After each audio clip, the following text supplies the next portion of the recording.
नमस्कार बच्चों। अगेन एक और वीडियो है जिसमें हम बाइनरी फाइल के अंदर कैसे डेटा राइट करना है और उसको वापस कैसे रीड करना है वो चेक करेंगे।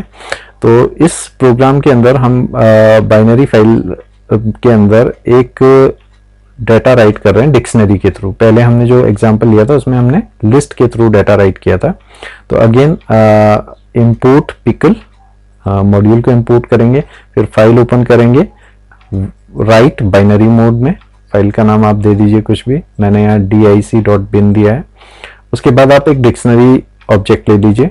तो डिक्शनरी में आपने सपोज 83 सब्जेक्ट कोड है और कंप्यूटर साइंसेस का सब्जेक्ट नेम है, 65 आईपी का कोड है, 301 इंग्लिश का कोड है और 101 हिंदी का कोड है। तो ये मैंने एक डिक्शनरी फॉर्म में लिखा है। तो 83, 65, 301, 101 these are keys and these are values, subject names are values. अब मैंने इसको फाइल के अंदर राइट करना है। तो फाइल के अंदर राइट करने के लिए आपको जैसे पता है डंप मेथड हम यूज करते हैं। तो you will say pickle dot dump d, f dictionary को राइट करना है। इस d को d ऑब्जेक्ट राइट किया आपने किस फाइल में, f में। f is the file object for dictionary dot bin file. ठीक है, तो इस कोड के थ्रू आपका ये ऑब्जेक्ट आपका फाइल के अंदर राइट हो जाएगा। आपने प्रोग्राम एग्जीक्यूट किया तो सिंपली आउटपुट इसका स्क्रीन पे कुछ शो नहीं हो रहा है क्योंकि फाइल का आउटपुट कहाँ जा रहा है, प्रोग्राम का आउटपुट जा रहा है फाइल के अंदर। तो वो फाइल में स्टोर हो चुका है। अब इसी को आपको वापस रीड करना है। तो for that we have created another program reading a dictionary object from a file. So again we will open import the pickle module, then we'll open the file dix.binary into read mode plus binary mode. So we'll write rb mode here and then we'll say d is equals to pickle.load f। ठीक है, file से read करने के लिए हम क्या करते हैं, लोड करते हैं। फाइल में लिखने के लिए डंप, ये डंप और लोड ये दो फंक्शन आपने याद रखने हैं। रीड होने के बाद डाटा डी में आ गया। अब आपने उसको प्रिंट किया तो आपने लिखा प्रिंट डी, तो आपको ये डाटा यहाँ दिखाई देगा। तो सेम वही डाटा जो आपने वहाँ भेजा था वो आपको स्क्रीन के ऊपर दिखाई देगा। So here it is in the form of dictionary, you can see the data is being displayed here. So this is how you can write. अच्छा, एक और चीज मैं इसी में बता दूं। सपोज अब मुझे इस फाइल के अंदर, इसी फाइल के अंदर एक और रिकॉर्ड लिखना है। ठीक है, तो एक मोड होता है अपेंड मोड। अगर मैं इस प्रोग्राम को दोबारा रन करूंगा, इसी प्रोग्राम को दोबारा रन करूंगा तो ये फाइल फिर से ओपन होगी और क्योंकि राइट मोड है तो पुराना जो कंटेंट फाइल का था, जो ये हम ऑलरेडी एक बार लिख चुके थे, वो उसमें से वॉश आउट हो जाएगा और अब ये डाटा जो आप यहाँ पे लिखेंगे वो दोबारा उसके ऊपर लिखा जाएगा। यानी अगेन फाइल के अंदर एक नया रिकॉर्ड लिखा जाएगा और एक ही सिंगल रिकॉर्ड होगा। लेकिन अगर मैं चाहता हूं कि ये पुराना रिकॉर्ड एज इट इज रहे फाइल के अंदर और साथ ही एक नया रिकॉर्ड भी ऐड हो जाए, तो हम इस मोड को यहाँ पे कर देते हैं WB की जगह AB, यानी append binary mode.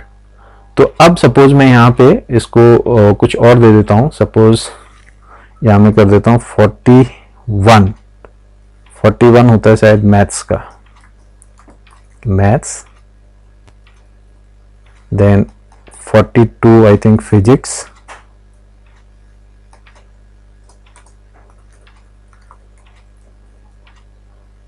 then say 402 ये होता है IT का, और लास्ट एक और ले लेते हैं 48 होता है फिजिकल एजुकेशन का, फिजिकल एजुकेशन,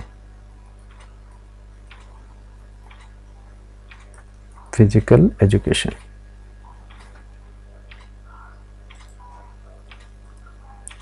तो अब क्योंकि मैंने अपेंड मोड लिया है तो अब फिर से ये फाइल ओपन होगी, लेकिन उसका प्रीवियस कंटेंट इसमें रहे, यानी जो एक रिकॉर्ड आप ऑलरेडी लिख चुके थे वो इसमें रहेगा और फिर हम उसको उसके अंदर राइट कर देंगे। तो यानी जो ऑलरेडी पहले से लिखा हुआ रिकॉर्ड है 83 कंप्यूटर साइंस, वो ओवरराइट नहीं होगा और उसके साथ ही एक नया रिकॉर्ड 41, 42 और ये वाला और उसमें ऐड हो जाएगा। अब हम यहाँ पे उसको प्रिंट करते हैं। तो प्रिंट करने के लिए क्योंकि हम ऑलरेडी ये एक बार रीड किया तो पहला वाला रिकॉर्ड रीड होगा और वो प्रिंट हो जाएगा। इसको थोड़ा एडजस्ट कर लेते हैं, इसको मैं यहां लिख देता हूं, तो ये मैसेज ऊपर आ जाएगा फाइल डाटा। और आपने अब क्या किया, d equal to pickle load f, तो ये क्या करेगा, फाइल से 2 रिकॉर्ड है फाइल में, तो पहला रिकॉर्ड रीड करेगा, उसको d में डालेगा, वो आपने प्रिंट किया। अब दूसरा रिकॉर्ड रीड करने के लिए आपको फिर से ये करना पड़ेगा, क्योंकि जब पहला रिकॉर्ड रीड हो जाता है तो पहला रिकॉर्ड रीड करने के बाद अब जो फाइल का पॉइंटर है, जब हम फाइल को ओपन करते हैं फाइल पॉइंटर स्टार्टिंग में होता है, तो आपने पहला रिकॉर्ड रीड किया, ठीक है, सपोज d1 में रीड किया और उसको प्रिंट कर दिया।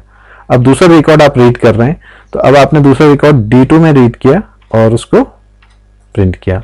तो दूसरा जब पहला रिकॉर्ड रीड करते हैं, क्योंकि फाइल जब ओपन होती है तो पॉइंटर स्टार्टिंग में होता है, तो पहला रिकॉर्ड रीड हुआ और पहला रिकॉर्ड रीड होने के बाद फाइल का पॉइंटर दूसरे रिकॉर्ड के स्टार्टिंग में आ जाता है।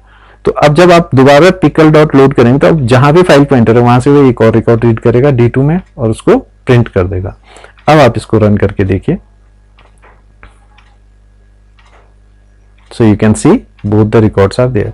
ये क्यों हुआ, ये किसकी हेल्प से हुआ, ये अपेंड का। तो अपेंड का रोल आपको पता है, अगर मैं अपेंड की जगह w ही रहने देता तो यही रिकॉर्ड दोबारा से फाइल में ओवरराइट हो जाता और आपको यहाँ पे केवल एक ही रिकॉर्ड मिलता, जो कि 83 कंप्यूटर साइंस वाला sir. So this is how you can use pickle module to read and right into a file. Thank you very much.